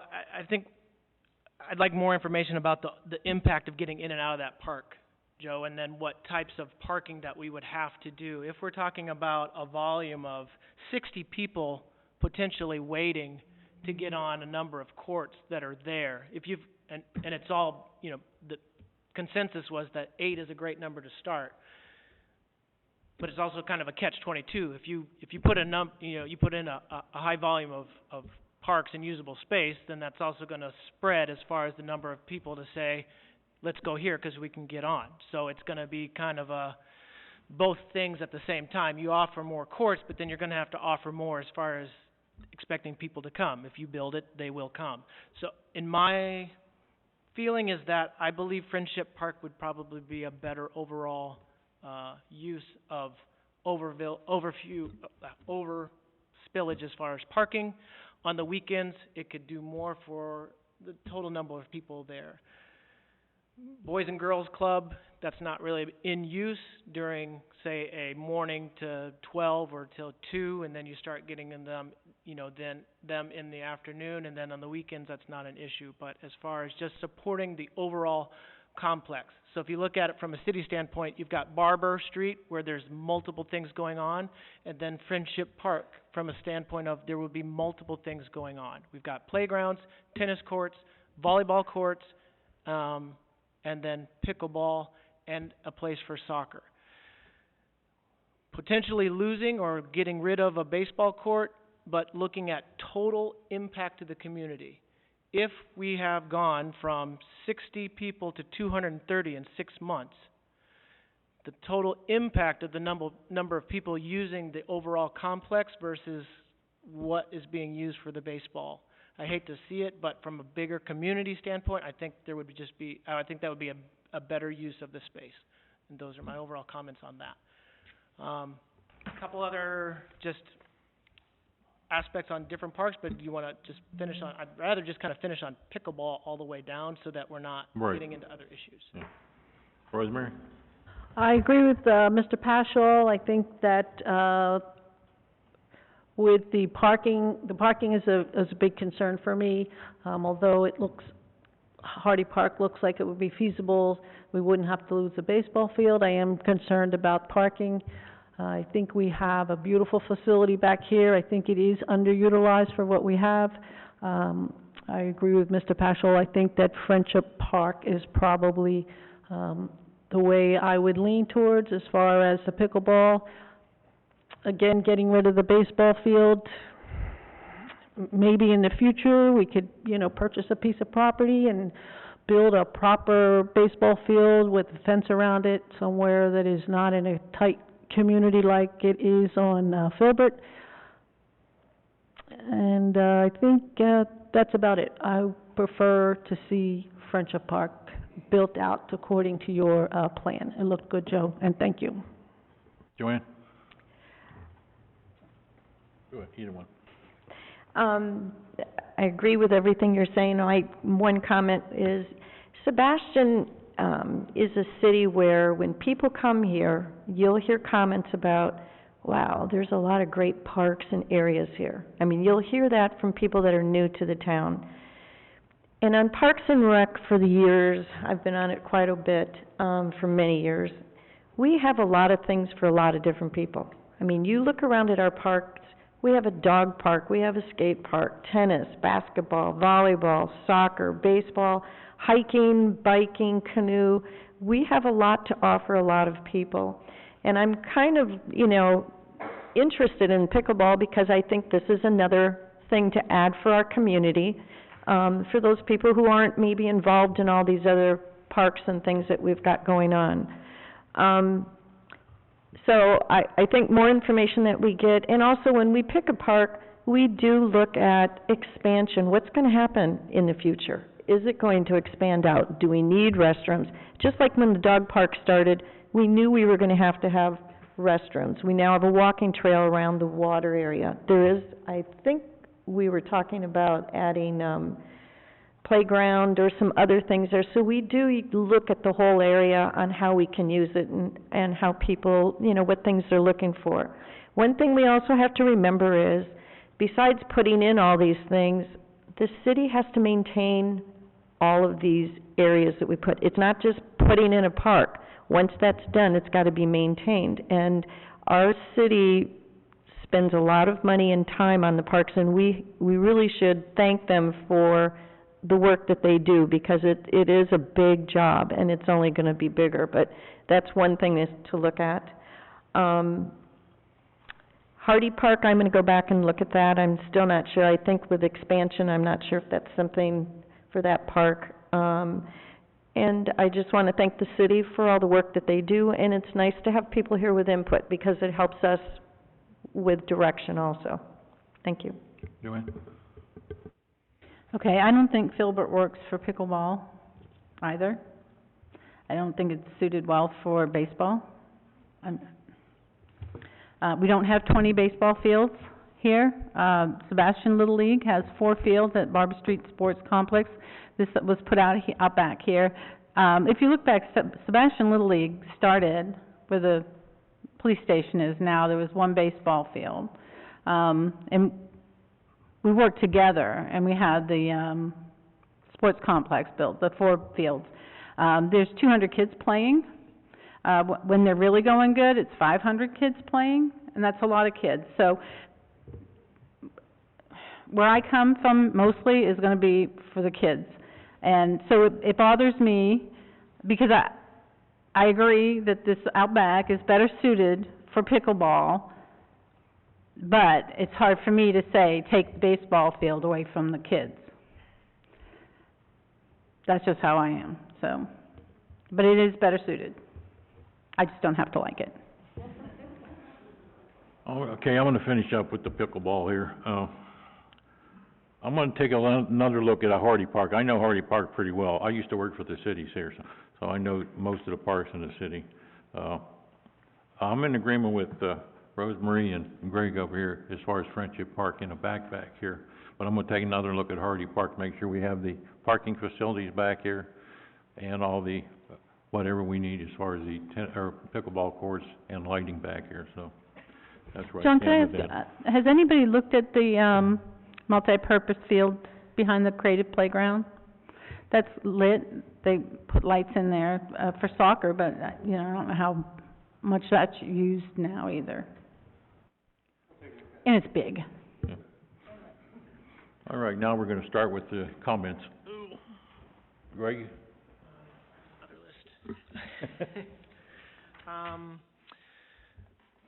Basketball backboard at Schumann is broken. It would be I don't know how you would describe it. As you come onto the basketball court, it's the very first one that you get to. So it's on the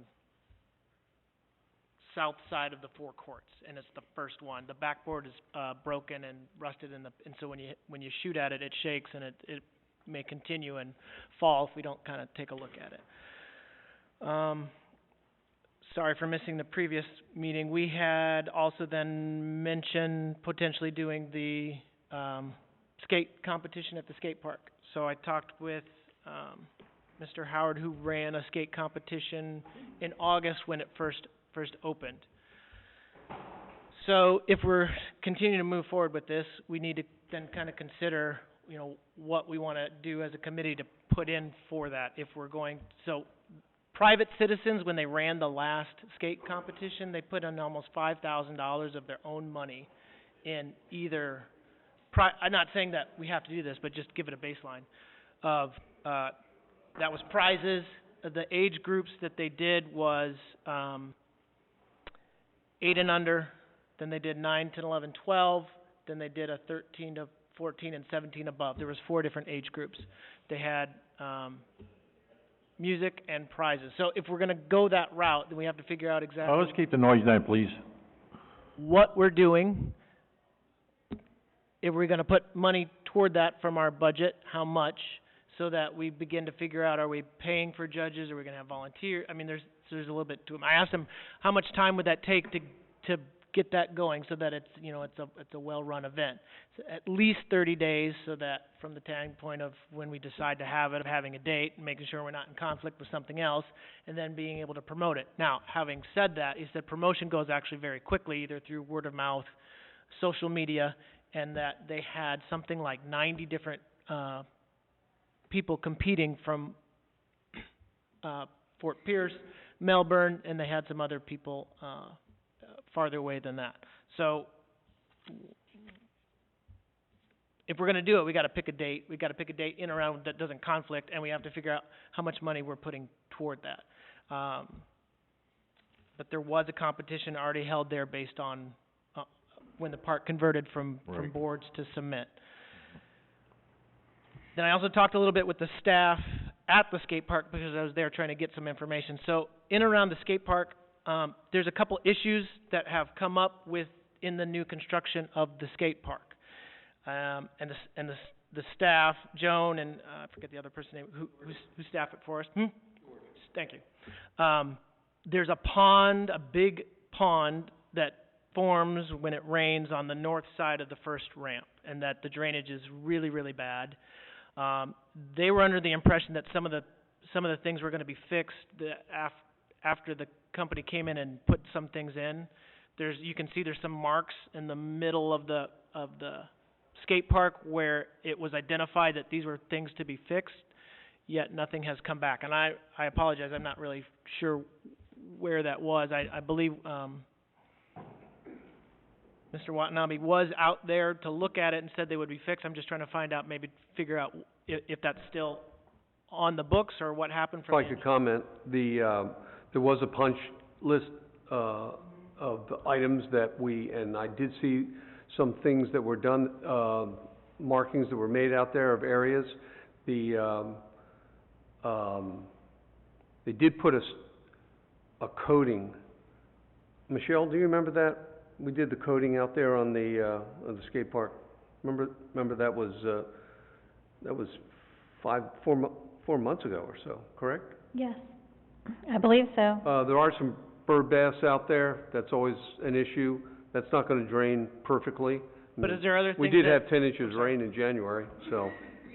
From the construction company, are they done? Are they clear? There's nothing They're else done. to come They're back? 'Cause finished. there's Yeah, like they're not coming footprints back. from where they didn't, there's their workers' footprints in the cement that didn't get smoothed out. There were cracks in there. I just wonder if those are things is there a warranty? Is there anything, it hasn't been that long. There is a warranty, but there's an issue with the rain. Perhaps we need to get the attendant squeegee, and they should be taking better care of that.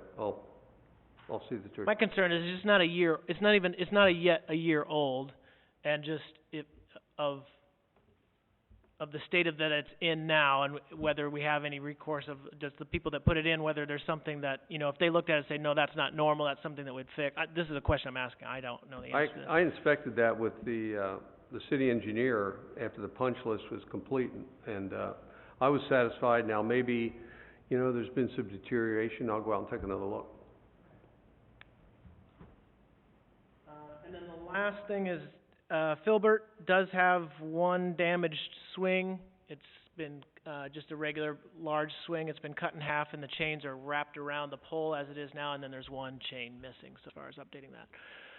Now, I threw out the issue of a skate competition. That's not really a resolution, so I mean, we need to kind of decide what we want to do, if we want to move forward on that or not, and whether that's important for us and how much money we want to put toward that or not. I'm just kind of, it was an idea. It needs a little momentum. Yeah, I think, Joe, when Chris was here, we had we had talked about having a grand opening of the skate park, or a re-grand opening when the weather got a little nicer, and have the city officials out there and ribbon cutting, and that was going to be hopefully in conjunction with a competition, and he did seem open to the suggestion. It's just kind of got lost a little bit in the transition here, so I don't know how you would feel. I don't know how you would feel about us trying to organize some kind of grand reopening of the skate park. And I think I'm open to it. I think I remember Chris talking about that, but now with these issues about maintenance and maybe damage, maybe we ought to rethink that. I had to check that out first. Another thing, observation, not a complaint, about maybe some of the workload for parks and things like that, McCarthy's no longer here, things are gonna move slower, because this is on me, and, I've got other things going on, obviously, so, I can take care of these laundry list of items, that's not a problem, but, really doing a lot of this legwork and things like that, maybe is gonna move a little bit slower. So, we'll pick it up here in another couple of months and find our way, but that's just an observation. It's not only in this area, but it's in other areas, and we predicted this, we mentioned this to council, that this was going to happen. They're aware of it, so I'm not gonna take advantage of it, but they're aware of it. So, I mean, we'll recover. Okay, and that's really, I don't have anything else. Garden Park is, always looks nice. George Street Park, I see a lot of people using that, that's always kept in nice condition, so, that's it. Thanks to the Parks and Recs, and I'm sorry I didn't get a chance to say thank you to the pickleball people, but thank you pickleball people for showing up and giving us an education. Joanne? I really don't. I was just wondering if you could bend, the police department's ear. Easy Street, we've had quite a few cars that are speeding through there.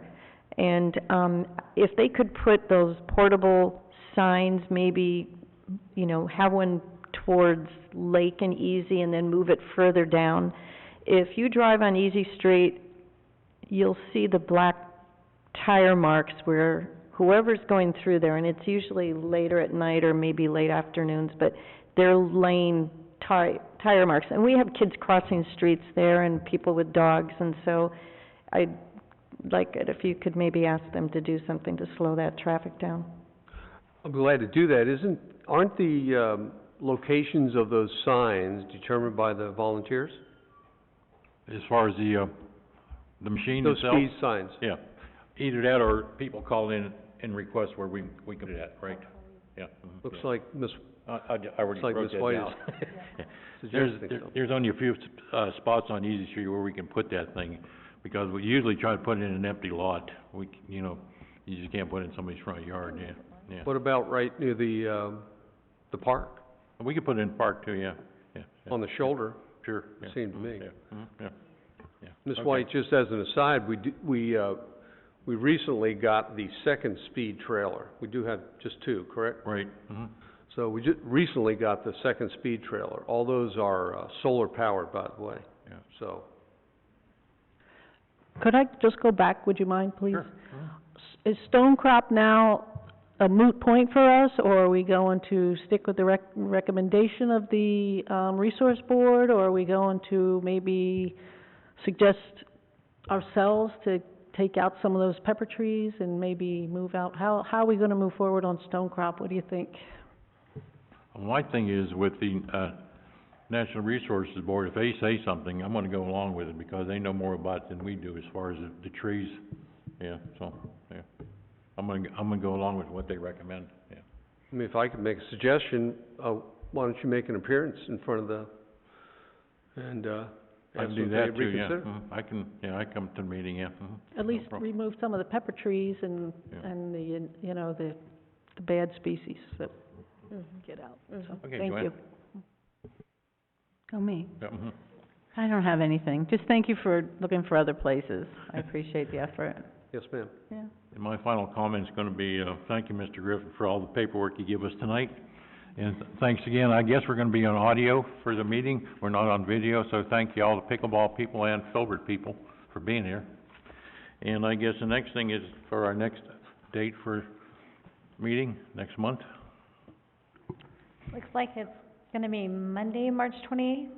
Monday, March 28th. That would be the fourth Monday in March, looks like. Okay. And with that said, this meeting is adjourned.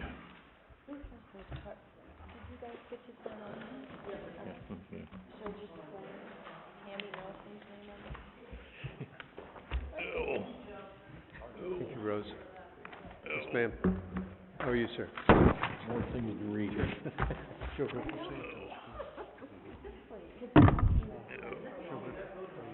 you, sir? Good, how are you, sir? We all live live directly across the board. Okay. I've called before, because I wanted to put a cherry where we can just put up at night, keep the cat nice and ready at the gate? Right, at the gate. Electric chain, we would put it up at night and take it up in the morning. You know those things get busted. But that's the problem with your chain right now, that they bust it. Somebody, drove right through They it. pull it with a car. Yeah. I'll go out and take a look tomorrow. Because I know down south where I live, we used to put it up at night, take it up in the morning. I don't say that to my car. You can three of my neighbors right there.